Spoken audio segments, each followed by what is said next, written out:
What's up guys? In today's episode, 5 tips on how to communicate better at work. Let's go. The problem in safety isn't deviation, it's complexity. Health and safety has gone mad.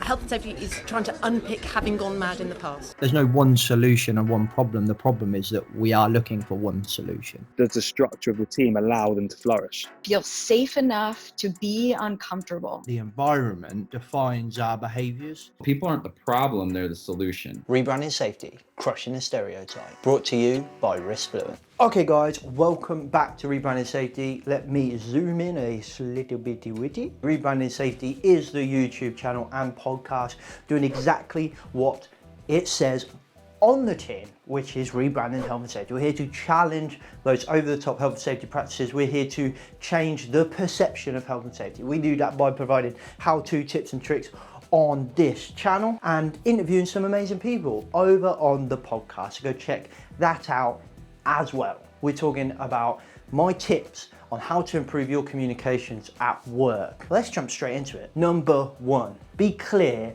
on your aim. Like, what are you actually trying to do? Is it a question? You're trying to answer a question? If you're trying to answer a question, be clear with that question. You're trying to get some data, be clear with that. Understand what you're trying to communicate. What is the end result? This stuff's obvious, yeah? All right, fair enough, but I see it so much.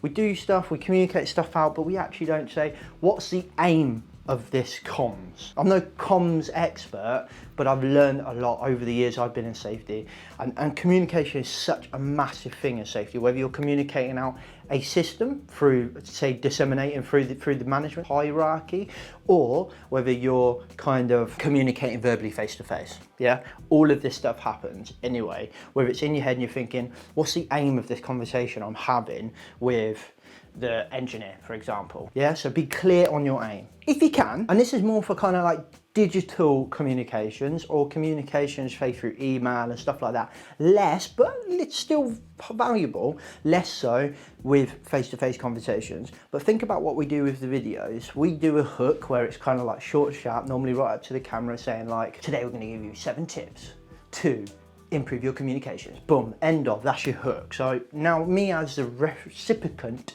of that communication know straight away, boom, what I'm getting out of this conversation. So can you kind of create that? Can you work that into your comms at work? Think about it, try that, it'd be good, very helpful. Next is combining fact with fiction. The power of storytelling. Try to find a relatable story and tell it. Think about when you were at school, everything had that kind of moral of the story, didn't it?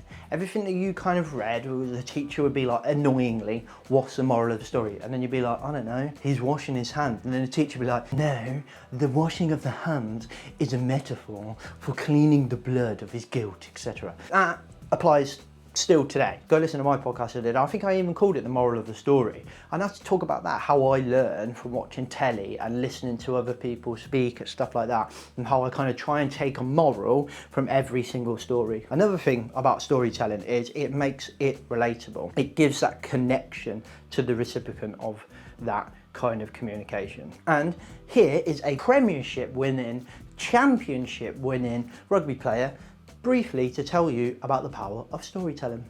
But it's the power of storytelling. So people need something to hang their hat on. They need proof that something works. So it's all well and good saying you need to get on better with each other. You need to understand each other on a deeper level than just colleagues, because that will help you work better together. But unless there's kind of the proof there for them to see an example of where that's worked, then it's a bit box ticking. So I think what we've got is that proof. And then it's very much kind of making the point that actually, initially anyway, in the early days, the reason we became very good at rugby, arguably in many ways, had actually nothing to do with the rugby. It was entirely to do with getting group buy-in, getting shared values, common goals, getting this kind of same page mentality on bigger picture, that it's not about me individually, it's about the group, and all these things, which every organisation wants to do. There's not an organisation out there that doesn't want to achieve those things. So what our story demonstrates is the fundamental principles of why we're successful are no different to any organisation in any walk of life, because actually the job's arguably the smallest bit of the organisation. You've got these organisations with hundreds of employees or 10 employees. You want to get all those employees excited about coming to work, enjoying what they do, caring about the people they do it with, understanding the bigger objective of the organisation. So what we do is kind of take how we built that as a sports team, as a rugby team, how we went about that journey, and then kind of applying it to the context of the client. And I make no bones about it, I am not a consultant by any stretch of imagination. You know, I am someone that used to chuck a ball around for a living, and now I basically talk about the place where I used to do it. But what we do is facilitate, okay, well, how do you perceive this? So when we talk around our purpose as a rugby team, this is what our purpose is, this is our why, this is why we get up in the morning and do what we do. What is your purpose?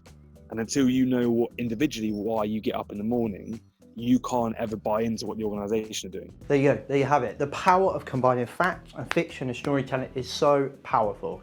Make sure, try and do it. The next thing, the golden thread, the one thing, this is probably quite tightly connected to what I said at the beginning, understanding your aim. I use this a lot in training, but having that golden thread that goes throughout your comms, that one thing that you really need them to know. And once you've got it, repeat it. 3 is the magic number. 3 is the magic number. 3 is the magic number, repeat it 3 times. Think about it. Think about one you've heard for the last 6 weeks to date of me recording this video. Think about it, you got it? Stay at home, protect the NHS, save lives. The government do it all the time. They do it to perfection. Magic number, 3 clear statements, stay at home, protect the NHS, save lives. And they say it again and again and again and again, and it's in your head. And it's worked, people are staying at home. Golden thread works. Tone, think about the tone of voice you're using, and also the words you choose, the language that you're communicating without actually consciously communicating.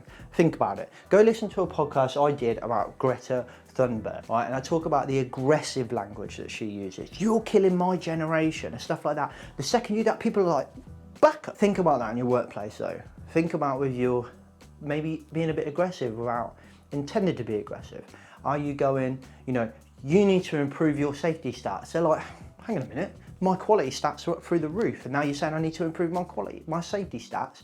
You know, you need to work better. You need things like that. People take it as a kind of as an attack on them. Think about the words you're using and the tone you're kind of saying it in. I explain it much better in the podcast, so go listen to that. I'll link it in the description below. Think about the audience, and that sounds obvious, but think about the kind of culture you have in your business.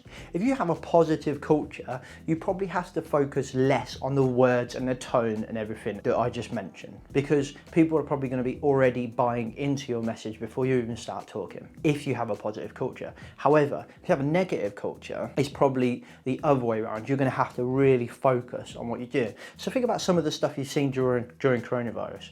Maybe you've got some kind of CEO, right, that does a video update, the PPE's coming, or something like that. And they think, I'm gonna do a video update, right? So they get their phone and they do it, and they just think, I'll just do it here because we're all working from home, so I'm not in the office, so I just record it. So sit in the garden and they record it. Think how that will get interpreted on the shop floor. Think about how that's being interpreted during coronavirus, for example. People on the shop floor risking their lives, risking their families' lives, working, and you're asking them or updating them or doing something through video from the safety of your home.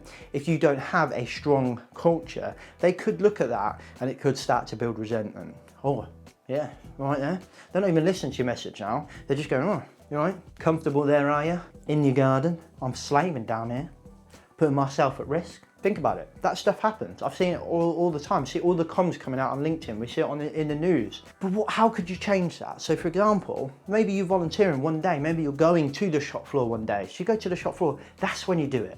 You're on the shop floor and you're like, hi, I'm down at office 2 today, for example, or shop 1, and I'm just helping out stacking some shelves. Your sleeves are rolled up, maybe you've got a bit of sweat, and you're saying, you know, we could really do with some help, so if you've got any PPE, please ship it here. Or maybe you're just giving an update, so I'm just here and helping out the shop floor staff today, and I wanted to say thank you, anything like that. But the context, the environment has changed.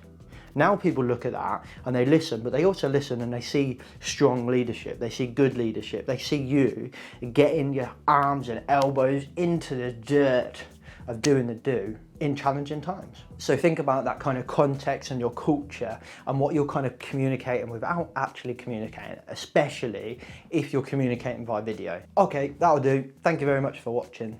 Anyway, I'll do the outros. Well, I've done the outros.